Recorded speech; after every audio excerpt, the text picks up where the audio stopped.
जय श्री राम बंधु, आपके अपने परिवार हिंदू रिचुअल चैनल में पुनः स्वागत है। आज हम गुप्त नवरात्रि के बारे में आपसे निवेदन करने जा रहा हूं, जो हमारी माँ की साधना करने का एक विशेष दिन प्राप्त होता है। वैसे तो ये गुप्त नवरात्रि नाम है, तो इसमें जो माता जी की गुप्त विद्याएं हैं, जैसे 10 महाविद्या है, बगलामुखी है, अथवा लक्ष्मी जी की कामना के लिए श्री यंत्र उपासना है, उन सब के लिए बहुत ही उत्तम दिन है। अथवा हम इन सब चीजों को हमें तभी करना चाहिए जब हमें पूरी जानकारी हो, हमारे गुरु से हम समझ चुके हों, अथवा जो है आपके जो परंपरागत आचार्य पुरोहित कुशल हैं उनके द्वारा मार्गदर्शन में आप कराना चाहते हैं तो बहुत ही उत्तम है। नए लोगों पे थोड़ा सोच समझ के भरोसा कीजिएगा। दूसरी बात, अगर स्वयं करना है, जीवन में किसी प्रकार का कोई भी संकट है, तो हमें बिल्कुल माँ के शरण में बैठना चाहिए, उनसे निवेदन करना चाहिए। उसके लिए हम जैसे नवरात्र की विधि में कलश स्थापन करते हैं, व्रत उपवास करते हैं, नित्य पाठ करते हैं, अथवा आचार्य पुरोहित के द्वारा पाठ करवाते हैं, अथवा नवाण मंत्र का जप का 1.25 लक्ष का विधि पूरा करते हैं, तो वो सारे कार्य आप कर सकते हैं। जिस भी रूप में आप नवरात्रि में माँ की उपासना करते हैं वैसे यहाँ भी कर सकते हैं। व्रत का नियम वही है कि हम कई लोग जो सक्षम है शारीरिक रूप से, वो तो पूरा 9 दिन का व्रत रहते हैं, केवल जो है जल और फल इत्यादि लेकर के रहते हैं, बाकी लोग फलाहार इत्यादि करके रहते हैं। पर कई बार ऐसा कि अगर हम पूरा नवरात्रि नहीं रह सकते हैं तो प्रथम दिन और अंतिम दिन रहें, अथवा जो है प्रथम दिन अंतिम दिन वैसा रहें, डेली जो है दिन भर हम व्रत रहें, संध्या वेला में माँ को भोग लगा करके ग्रहण करें। पर नियम संयम हमारा वही रहेगा कि पूरे 9 दिन तक जो है लहसुन प्याज और मांस मदिरा इत्यादि सबका त्याग, ब्रह्मचर्य का पालन, और सबका उद्देश्य ही है फलाहार, मतलब फल का ही आहार हो, जिससे हमारा शरीर व्यवस्थित रहे। क्योंकि आजकल जो ये बहुत राजगीर का आटा और ये क्या क्या चीजों का सब वो रोज से भी ज्यादा हैवी हो जाता है।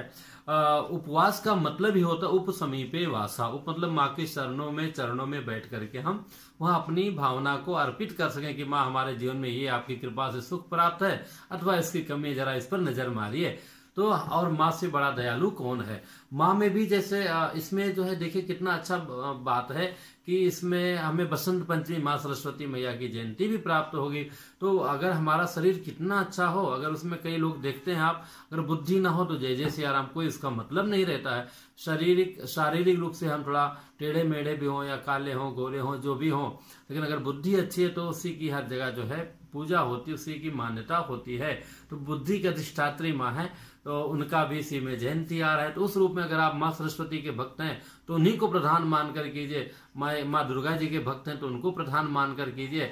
काली माता जी के, काली मैया जी के भक्त हैं तो उनको प्रधान मान करके सेवा कीजिए। अथवा लक्ष्मी माता जी की उपासना की इच्छा है, जीवन में बहुत सारा आर्थिक संकट है, तो जो है श्री यंत्र की पूजा जो है महालक्ष्मी जी को मुख्य मान करके इस रूप में उनकी जो है पूरा पूजा कीजिए। श्री सूक्तम का पाठ कम से कम 11 पाठ नित्य कीजिए, और अगर आचार्य पुरोहित के द्वारा संभव हो सके तो 1100 पाठ जो है नवरात्रि के मध्य में आप करा सकते हैं, अर्चन करा सकते हैं। बहुत सारी विधियां हैं। सामान्य रूप से अगर आप जैसे करना चाहें तो कलश स्थापन जैसे नवरात्रि में करते हैं, वो हम कैसे करें उसका मैं लिंक नीचे डिस्क्रिप्शन में डाल दूंगा, उसके द्वारा आप देख करके कर सकते हैं।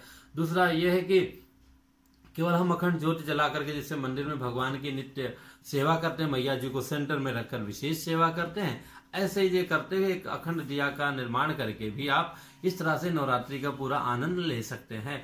मेन बात यह है, सबसे मुख्य है कि माँ के निमित्त अधिक से अधिक पाठ करना, अधिक से अधिक जप करना, और उनको मनन करते हुए दिन भर अपना दिनचर्या करना।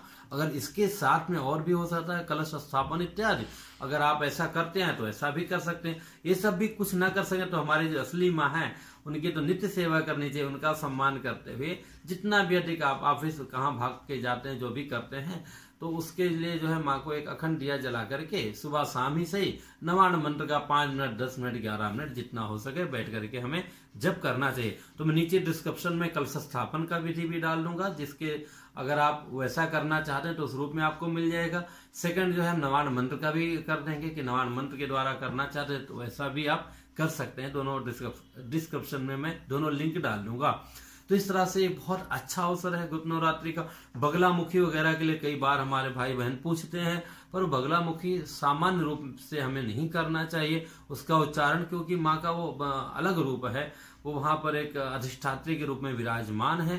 थोड़ा भी हमसे चूक होगा तो चूंकि वो विवश हैं उस तरह का फल देने के लिए, तो वो जय जय सिया राम हमारी जहां भी हमारी भक्ति थोड़ी कम पड़ी और ये चीजें अशुद्धि हो गई तो हमें उसका हानि भी हो सकता है। अगर भक्ति पूरी है, हम लय लीन है, तो उसमें अशुद्धि भी क्षम्य हो जाती है।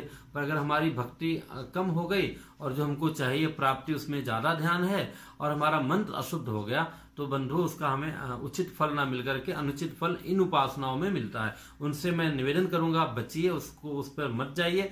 आप देखिए कितना सुनते होंगे फिल्मों में, वो लकड़ी वाला, वो भंगार वाला, ये फला वाला, फला नाम होता है। ऐसे मैं तो मुंबई में देखता हूँ भंगार वाला भी है, जो है करोड़पति व्यक्ति है, वो भी अपने यजमान है।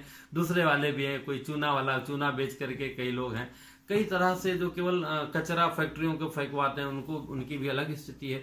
अभिप्राय ये है कि जो करें हम पूरे मन से करें। ऐसा नहीं हम बगला करेंगे तभी माँ प्रसन्न होंगी, सप्तशती करेंगे तब भी माँ प्रसन्न होंगी, नवान मंत्र करेंगे तब भी माँ तो हमारी भावनाओं की भूखी है।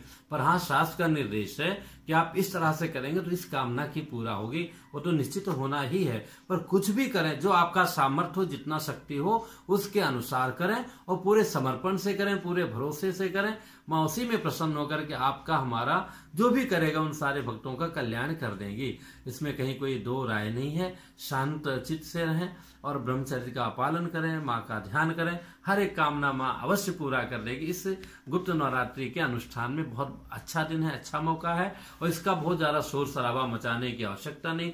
किसी भी पुण्य को हमें ज्यादा लोगों में नहीं कहना चाहिए, अरे हम तो 4 घंटा पूजा करते हैं, 1 घंटे से पूजा में बैठे। पुण्य और पाप बंधुओं दोनों कहने से कम हो जाता है। तो बाकी आप सभी लोग समझदार हैं। फिर मिलेंगे एक नई जानकारी के साथ में। गुप्त नवरात्रि की बहुत बहुत शुभकामनाएं। और कुछ भी व्यक्तिगत प्रश्न हो उसके लिए इंस्टाग्राम पर पूछे। पूजा पाठ से संबंधित प्रश्नों के लिए नीचे आप कमेंट्स कीजिए, मैं अवश्य बताने का प्रयास करूंगा। और रही बात परिवार को आगे बढ़ाए, क्या बोलते हैं उसको, इसको सब्सक्राइब कराइए, बेल बजवाइए लोगों से, ताकि उनको पता चले कि हमारे चैनल में, हमारे परिवार में कौन सा नया जानकारी आ रही है। जय श्री राम। फिर मिलेंगे हम।